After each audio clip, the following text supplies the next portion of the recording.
साथियों नमस्कार। साथियों, बिहार का चुनाव धीरे धीरे गरमा रहा है और जैसे जैसे चुनाव आगे बढ़ रहा है वैसे वैसे महागठबंधन की तो पोल खुल ही रही है, आरजेडी की भी पोल खुल रही है।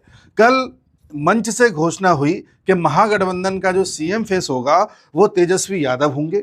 ये घोषणा महागठबंधन के सभी साथियों ने मिलकर के करी, लेकिन आप जानकर के हैरान होंगे, यहां पर राहुल गांधी नहीं थे। कांग्रेस की तरफ से अशोक गहलोत आए थे, उन्होंने आकर के समर्थन दिया और अशोक गहलोत ने यह भी कहा कि राहुल गांधी की पूरी बैकिंग है आरजेडी की ओर से तेजस्वी यादव को सीएम फेस घोषित करने के लिए। मतलब राहुल गांधी इतने बड़े आदमी हैं कि वो मंच साझा करना भी पसंद नहीं करते। खबरें ये भी आ रही हैं कि तेजस्वी और राहुल गांधी की बातचीत भी नहीं हो रही है, ईगो प्रॉब्लम आ रही है। जैसा कि हम आपको पिछले वीडियोस में बता चुके हैं कि राहुल गांधी का मेन मकसद था कि कैसे भी क्षेत्रीय पार्टियों का जो मुस्लिम वोट बैंक है वो राहुल गांधी की तरफ आकर्षित हो जाए, जो राहुल गांधी ने कर लिया। राहुल गांधी ने जो वोट जोड़ो अभियान था, जो वोटर अभियान या यात्रा थी, उसमें इनको अपने साथ लेकर के पूरा अभियान चलाया और इस तरह से चलाया जैसे राहुल लीड कर रहे हैं और ये बी टीम है। परसेप्शन यही गया। राजनीति में परसेप्शन क्या जाता है ये मैटर करता है, और परसेप्शन ये गया है कि राहुल गांधी लीड कर रहे हैं वोटर अभियान यात्रा में और ये उनके पीछे पीछे चल रहे हैं। इनको ये पता नहीं चला ये कितनी बड़ी गलती कर गए हैं। इस पूरी गलती की वजह से जो इनका वोट बैंक था वो थोड़ा बहुत छिटक करके अब राहुल गांधी या कांग्रेस की तरफ चला गया है। ये गलती इनको अब रियलाइज हो रही है, इस वजह से हो सकता है बात ना कर रहे हो राहुल गांधी से। लेकिन अभी तक खबर ये आ रही है कि इन्होंने ये घोषणा कर दी है कि हम ही हैं जो सीएम का फेस है, और उसके साथ ही कई बताया गया है कई सारे डिप्टी सीएम बनाए जाएंगे, जिनमें से एक डिप्टी सीएम का फेस की घोषणा करी जा चुकी है, जिसमें वीआईपी पार्टी है, उनके अध्यक्ष हैं मुकेश सहनी, इनका नाम घोषित किया गया है। वीआईपी पार्टी है विकासशील इंसान पार्टी। ठीक है जी। अब आप कहेंगे कि इनको क्यों किया गया, क्योंकि निषाद वहां पर 2.5% है, वीआईपी 15 सीटों पर ही लड़ रही है 243 सीटों में से, और माना यह जा रहा है कि मुकेश सहनी इन सबको नेतृत्व देते हुए इन सबका वोट बैंक आरजेडी के साथ लेकर के आ सकते हैं, महागठबंधन के साथ लेकर के आ सकते हैं, जबकि यह बात सही नहीं है। लंबे समय से खबर बनाने की कोशिश की जा रही है कि जो मुकेश सहनी है ये मल्लाह के सन हैं, ये मल्लाहों का नेतृत्व कर रहे हैं, निषादों का कर रहे हैं, जबकि जितने भी मल्लाह हैं, निषाद हैं, वो इनको अपना नेता मानते ही नहीं है। उसमें से ज़्यादातर ऐसे हैं जो बीजेपी की तरफ जाना चाहते हैं और ज़्यादातर ऐसे हैं जो अपने क्षेत्रीय नेताओं को मानते हैं। इनको जबरदस्ती थोपा जा रहा है इनको। अब आपको एक फैक्ट और बताता हूं, इनको डिप्टी सीएम घोषित कर दिया है। अब आप एक चीज देखिए, बिहार में कास्ट इक्वेशन जो है 2011 के सेंसस से भी देख सकते हो आप, और अभी वहां पर कास्ट सर्वे इन्होंने कराया था जब ये लालू यादव और नीतीश कुमार साथ साथ थे, तो उस वक्त में कुछ आंकड़े आए थे। तो एक एवरेज आंकड़ा मैं आपको बता रहा हूं, हो सकता है 1-8% ऊपर नीचे भी हो सकता है। बिहार में यादव 18% है। आरजेडी ने यादवों को जो टिकट दी है लगभग 38% यादवों को टिकट दी है, पहला पॉइंट। दूसरा, मुसलमान कोई 17, कोई 18, कोई 19% बता रहा है, मुसलमानों को 10% भी टिकट नहीं दी है। उसके अलावा आप कोरी, कुर्मी, ब्राह्मण, भूमिया, राजपूत, कायस्थ, है ना, बनिया, इन सबको भी अगर आप देखोगे तो कहने का तात्पर्य यह है, मुसलमान जो कि लगभग 15% से ज्यादा है बिहार में, उसका डिप्टी सीएम आप बना ही नहीं रहे। डिप्टी सीएम का फेस किसका बनाया, जो 2.5% कास्ट को रिप्रेजेंट कर रहा है। अगर वो 2.5% वाले को ही आप बना रहे हो तो उनसे ज्यादा परसेंटेज वाले भी और हैं, उनको क्यों नहीं बना रहे? इस बात को लेकर के कई कास्ट वाले ऐसे हैं जो खफा हो सकते हैं और महागठबंधन के साथ जाने के बजाय एनडीए के साथ जा सकते हैं। एक मुसलमान इस बात पर विचार करे कि सत्ता में वो कहां है, कहीं नहीं है। ना वो सीएम बन रहा है, ना वो डिप्टी सीएम बन रहा है, ना उसे कोई लाभ पहुंच रहा है। वो सिर्फ और सिर्फ इस्तेमाल किया जा रहा है इन राजनीतिक पार्टियों के द्वारा। लेकिन मुसलमान ने कसम खा के ये बैठा हुआ है कि हम भाजपा को नहीं आने देंगे चाहे कुछ भी हो जाए। तुम भाजपा को नहीं आने देने की जिद में अपना भी कौन सा भला कर रहे हो? मुसलमानों ने आज तक नोट करें मुसलमान, पिछले 60-70 साल में ऐसा कौन सा उनका अपग्रेडेशन हो गया, ऐसा उनका कौन सा डेवलपमेंट हो गया जिसको देखकर वो कह सकते हैं कि हाँ कांग्रेस ने हमारा डेवलपमेंट किया है। कोई स्थिति में सुधार नहीं है। आज भी आपको सिर्फ इस्तेमाल किया जा रहा है आपके धर्म के नाम पर, ताकि आप डरे रहें, सहमे रहें, इकट्ठे हो जाएं और किसी एक पार्टी की तरफ हो जाएं। और यही इस्तेमाल आपका यहां हो रहा है। आपको ना रिप्रेजेंटेशन दिया गया है, ना आपको अभी तक कोई डेवलपमेंट दिया गया था। वर्तमान सरकार जो एनडीए की जहां भी है, चाहे किसी भी स्टेट में हो या केंद्र में हो, वहां के जो भी लाभ आपको पहुंच रहे हैं वही पहुंच रहे हैं। और ऐसा नहीं कि वो आप ही को पहुंच रहे हैं, वो सभी को पहुंच रहे हैं, उसमें भेदभाव नहीं किया जा रहा है। तो ये मुसलमान एक बार अपने आप से सोचे। चलिए आगे बढ़ते हैं। तो ये तो हो गया सीएम फेस, मुकेश सहनी को घोषित कर दिया है, उधर वो खुद को कर लिए हैं कि हम सीएम बनेंगे, ठीक है, तेजस्वी यादव। इसके बाद ऐसी क्या खबरें बिहार से आ रही हैं जिससे ये कंफर्म हो रहा है कि आरजेडी या महागठबंधन तो किसी हालत में नहीं जीतना, वो मैं आपको बताने जा रहा हूं। देखिए, तेजस्वी यादव ने कई सारे ऐसे प्रॉमिस कर दिए हैं जिसके बाद लोग इन पर विश्वास करने के बजाय इन पर हंस रहे हैं। तेजस्वी यादव ने कहा है कि अगर हम सत्ता में आ गए तो हम हर परिवार को सरकारी नौकरी देंगे। तो इस पर सब हंस रहे हैं क्योंकि इतना बजट तो हो ही नहीं पाएगा। हर परिवार को अगर आप सरकारी नौकरी दीजिएगा तो इतना तो बजट है ही नहीं। देखो मैं आपको एक आंकड़ा दिखाता हूं।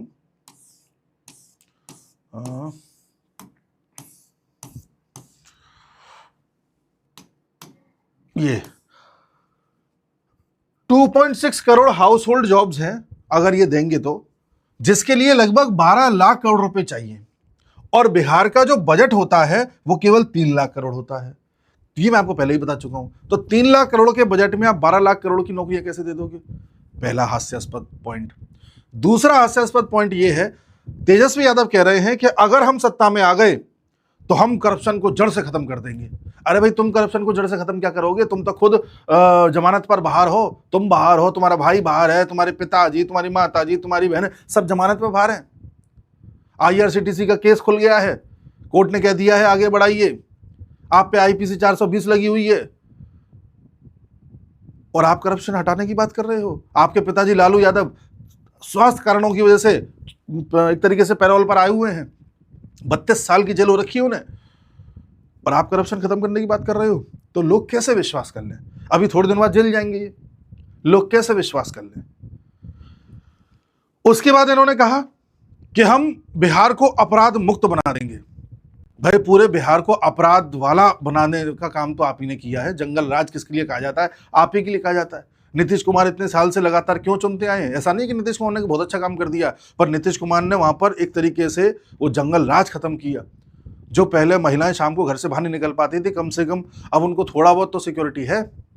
बहुत किया नीतीश ने, मैं मानता हूं, महिलाओं के लिए बहुत किया है। और इसके लिए कह रहे हैं कि हम जंगल राज क्या मतलब कानून व्यवस्था लेकर के आएंगे, गुंडागिर्दी खत्म करेंगे, किसी प्रकार का अपराध नहीं होने देंगे, ऐसा ये कह रहे हैं इसको टिकट देते हुए। इसका नाम है ओसामा, साहबुद्दीन का बेटा है। साहबुद्दीन बहुत बड़ा माफिया था, सीवान का था, बिहार का था, और वो किस तरह से आतंक मचाता था, आरजेडी का ही था, किस तरह से आतंक मचाता था सब जानते हैं। उसके बेटे को तुम इस तरह से टिकट दे रहे हो और उधर कह रहे हो कि हम अपराध मुक्त बना देंगे। अपराधियों को तो आप खुद जो है तवज्जो दे रहे हो, तो लोग आपकी बात पर विश्वास कैसे कर लें? एक उदाहरण मैं आपको और देता हूं। एक्चुअली इतने मैंने इसमें वो खोल लिए हैं लिंक्स कि मुझे ये याद नहीं आ रहा मैंने कहां पर क्या खोला था। देखिए, तेजस्वी यादव कह रहे हैं कि जो जीविका दीदीज हैं, जैसे आंगनबाड़ी होती है जो गांव में महिलाओं की मदद करती हैं, कभी किसी का बच्चा हो रहा है तो उसमें मदद कर दी, न्यूट्रिशन देख लिया, डाइट देख ली, वो सारी चीजें, उनको जीविका दीदीज कहा जाता है। तो इनका कहना है तेजस्वी का कि अगर हम सत्ता में आए तो इनको परमानेंट जॉब दे देंगे और लगभग 30,000 रुपये महीने सैलरी इनको मिला करेगी, ऐसा इनका कहना है। अब वहां पर वर्तमान में महिलाओं को 10,000 रुपये दे रही है एनडीए की सरकार, जो दे चुकी है। ये 10,000 रुपये महिलाओं को कोई ऐसा नहीं कि हर महीने दिए जाएंगे, ये दिए जाएंगे एक बार के लिए कि आप अपना कोई काम स्टार्ट करिए छोटा मोटा। अगर महिला अपना काम स्टार्ट करती है और सरकार को ऐसा लगता है कि इस महिला को और रुपयों की जरूरत है तो उनको 2 लाख रुपए और दिए जाएंगे, डिपेंडिंग अपॉन कि उनके 6 महीने की परफॉर्मेंस कैसी है। इस तरह से मान लो महिला पैसे लेती है, अपना काम स्टार्ट करती है, कोई छोटा मोटा सिलाई का काम स्टार्ट कर दे, कोई अचार पापड़ का काम स्टार्ट कर दे, कुछ भी कर दे, उसको करते करते अगर थोड़ा प्रोग्रेस कर लेती है तो उसे और लोन मिल सकता है। और इसमें उसे किसी प्रकार का कोई बोझ उस पर नहीं पड़ता इंटरेस्ट का। यानी कि सरकार कोई फ्री में मुफ्त में पैसा नहीं बांट रही है, सरकार पैसा दे रही है जिससे महिलाएं अपने पैरों पर खड़ी हो सके। आप जानकर के हैरान होंगे, अभी तक की परफॉर्मेंस ये है कि महिलाओं ने जो भी लोन अभी तक लिया है उसमें से 99% तक लौटाया जा चुका है। यानी कि ऐसा नहीं कि पैसा लेके भाग रही है महिलाएं, काम हो रहा है। इस तरह से जब आप महिलाओं को सशक्त करोगे, उनको उनके पैरों पर खड़ा करोगे, तो सोचिए महिला किस तरह से पक्के तरीके से एनडीए के साथ जुड़ जाएगी। नीतीश कुमार ने महिलाओं को अपने साथ जोड़ने के लिए 2-3 काम ऐसे किए हैं जिसकी वजह से महिला कभी भी नीतीश कुमार से विमुख नहीं हो सकती। पहला काम यह कि जंगल राज में जो उनको इनसिक्योरिटी थी, उस इनसिक्योरिटी से उनको मुक्त किया, एक सिक्योरिटी दी कि हाँ भाई अब आप रह सकती हो, कोई गुंडा आपको परेशान नहीं करेगा आके। दूसरा ये है कि महिलाओं को शराबबंदी करके महिलाओं को उस हिंसा से आज़ादी दिला दी जो उनका हस्बैंड शाम को आकर के उनके साथ हिंसात्मक तरीके से बिहेव करता था। और तीसरा, उनको ये धनराशि दे करके इस लायक बना दिया कि कल को अपना कोई काम धंधा स्टार्ट करना चाहें, सेल्फ डिपेंडेंट होना चाहें तो हो सकती हैं। पैसे से याद आया कि कल को अगर आपको भी पर्सनल लोन चाहिए, अचानक आपको पैसे की ज़रूरत पड़ जाए किसी भी काम के लिए, मान लीजिए आपके घर में कोई शादी है, कोई अस्पताल का काम पड़ गया, कोई एजुकेशन का मैटर है, कोई बिजनेस का मैटर है, तो आपको लगभग 20,000 रुपये से लेकर के 55 लाख रुपए तक का पर्सनल लोन मिल सकता है depending upon your financial status. और ये आपको ऑनलाइन ही अप्रूवल मिल जाता है। 5 मिनट का ऑनलाइन का काम है जिसमें आपको अप्रूवल मिल जाता है और 24 घंटे के अंदर अंदर लोन आपके अकाउंट में डिसबर्स हो जाता है। इसमें किसी तरह का कोई हिडन चार्जेस नहीं है, किसी तरह का कोई एक्स्ट्रा फीस नहीं है। आपको लोन को चुकाने की कई प्रकार की अलग अलग विधियां दी जाती हैं, जिसमें आप ईएमआई के रूप में कर सकते हैं, जिसमें आप पहले ही पूरा लोन चुका सकते हैं। इस तरह की कई अलग अलग हाइब्रिड व्यवस्थाओं के साथ आप लोन को वापस चुका भी सकते हैं। इस प्रकार की व्यवस्था में आप अगर हाथ आजमाना चाहते हैं तो आपकी मदद कर रहा है बजाज फिनसर्व। बजाज फिनसर्व में जाकर के इस तरह का लोन आप ले सकते हैं। मैंने इसका लिंक आपको डिस्क्रिप्शन में दिया है, कमेंट बॉक्स में पिन किया है, वहां जाकर के आप अपनी पात्रता चेक करते हुए इस लोन के लिए आवेदन कर सकते हैं और अपना लाभ प्राप्त कर सकते हैं। अब बढ़ते हैं आगे। महिलाओं को इस तरह से पैसे दे करके नीतीश कुमार ने ये रियलाइज करा दिया कि मैं आपकी सिक्योरिटी 100% सुरक्षित कर रहा हूं, चाहे वो किसी भी मैटर में हो, फिजिकल सिक्योरिटी से लेकर के फाइनेंशियल सिक्योरिटी तक। इसलिए जब एक सर्वे अभी हुआ तो उसमें जितनी भी जीविका दीदी हैं उनमें से ज्यादातर का कहना यह है कि हम लालू को तो किसी कीमत पर वोट नहीं देंगे, चाहे वो हमें कितना भी पैसा दे दे, हमें वो जंगल राज दोबारा नहीं चाहिए। इस तरह की जो धारणा है ये तय करती है, ये सिद्ध करती है कि किसी हाल में आरजेडी नहीं जीतनी। उधर आप अगर देखें तो एक कलेश और हो गई है आरजेडी के साथ। अब ये केस ऐसा देखने को मिलेगा आपको जहां पर तेजस्वी यादव खुद आरजेडी के कैंडिडेट के खिलाफ प्रचार करेंगे, यानी अपने कैंडिडेट के पक्ष में नहीं, अपने कैंडिडेट के खिलाफ प्रचार करेंगे तेजस्वी यादव आरजेडी वाले। कैसे? केस देखिए। केस है दरभंगा के गौरा बौराम सीट का, जहां पर एक व्यक्ति ऑलरेडी वहां से एमएलए हैं, उनके पास आरजेडी का टिकट है, आरजेडी का सिंबल है। उनसे ये कहा गया, उनका नाम है अफजल अली खान, उनसे ये कहा गया कि आप अपना सीट खाली कर दो, अपना सिंबल वापस लौटा दो, क्योंकि आपकी जगह पर हम यहां पर वीआईपी का कैंडिडेट लड़वाना चाह रहे हैं। वही मुकेश सहनी वाली पार्टी वीआईपी का कैंडिडेट लड़वाना चाह रहे हैं और आप उनके लिए अपनी सीट खाली कर दो। वीआईपी वाले का नाम है संतोष सानी, संतोष सानी की सीट खाली कर दो। तो ये अफजल अली कहता है कि मैं नहीं कर रहा सीट खाली, मैं सिंबल भी नहीं लौटा रहा, मैं नहीं लड़ने दे रहा इसे। अब वो जब सिंबल लौटा ही नहीं रहा, सीट खाली ही नहीं कर रहा, तो फिर नया कैंडिडेट कैसे एडजस्ट हो वहां पे? तो अब यहां पर होगा ये कि ये आरजेडी से लड़ेगा और वो वीआईपी से लड़ेगा, और सबने मिलकर के महागठबंधन ने तय किया कि वीआईपी वाले को सपोर्ट करेंगे, और अगर उसको सपोर्ट करने आओगे तो फिर उसकी बुराई करनी पड़ेगी आपको। तो आप आरजेडी के होकर के खुद आरजेडी की बुराई करोगे या कैंडिडेट की बुराई करोगे। तो ये तो हाल है महागठबंधन का, ये तो हाल है आरजेडी का। और ये बिहार संभालने चले हैं, ये आपस में एक दूसरे को नहीं संभाल पा रहे, ये अपनी पार्टी को नहीं संभाल पा रहे, ये बिहार संभालेंगे? आप तय करिए। और सबसे मजे की बात तो ये है कि इनके एक और भैया हैं तेज प्रताप यादव, वो अलग ही धुन में चल रहे हैं। एक उनके आजकल रील्स चलते हैं इंस्टाग्राम पे, तो उनका एक साथी है, वो उनके साथ ही रहता है, उनकी बड़ाई करता रहता है, रील बनवाते रहते हैं, डालते रहते हैं। कभी बांसुरी बजाते हुए डाल रहे हैं, कभी बेंजो बजाते हुए डाल रहे हैं, कभी कहीं, वो अपनी धुन में अलग सवार हैं। एक चीज़ आपको मैं और बता दूं, तेजस्वी यादव जिस मंच पे कल बैठे थे, इसके पीछे जो पोस्टर लगा हुआ है, इस पोस्टर पर सिर्फ तेजस्वी यादव की तस्वीर थी, लालू की नहीं थी, राबड़ी देवी की नहीं थी, परिवार के किसी अन्य सदस्य की नहीं थी, सिर्फ तेजस्वी की थी। कारण तेजस्वी ये जानते हैं कि जब जब मैं लालू का नाम ले रहा हूं, जब जब तस्वीर दिख रही है, तब तब जनता को जंगल राज याद आ जा रहा है और फिर लोग विमुख हो जा रहे हैं। तो लालू का इतना डर है पूरे बिहार में कि ये लोग उनकी फोटो भी यूज नहीं कर पा रहे हैं। और दूसरा एक फैक्टर यह भी बताया जा रहा है कि तेजस्वी में और लालू में बन नहीं रही है, परिवार में ही फूट पड़ी हुई है। वो तो तेज प्रताप यादव किस तरह से अलग आलाप रहे हैं वो हम सब जान रहे हैं, तो परिवार में तो फूट पड़ी ही पड़ी है। तेजस्वी इस बात से भी दुखी हैं कि जब जब इनका फोटो, इनका नाम मैं कहीं यूज कर रहा हूं, उल्टा पड़ जा रहा है। तो आप देखिएगा बिहार में आरजेडी का हाल वही होना है जो यूपी में सपा का हुआ था, बिल्कुल सेम पैटर्न चल रहा है।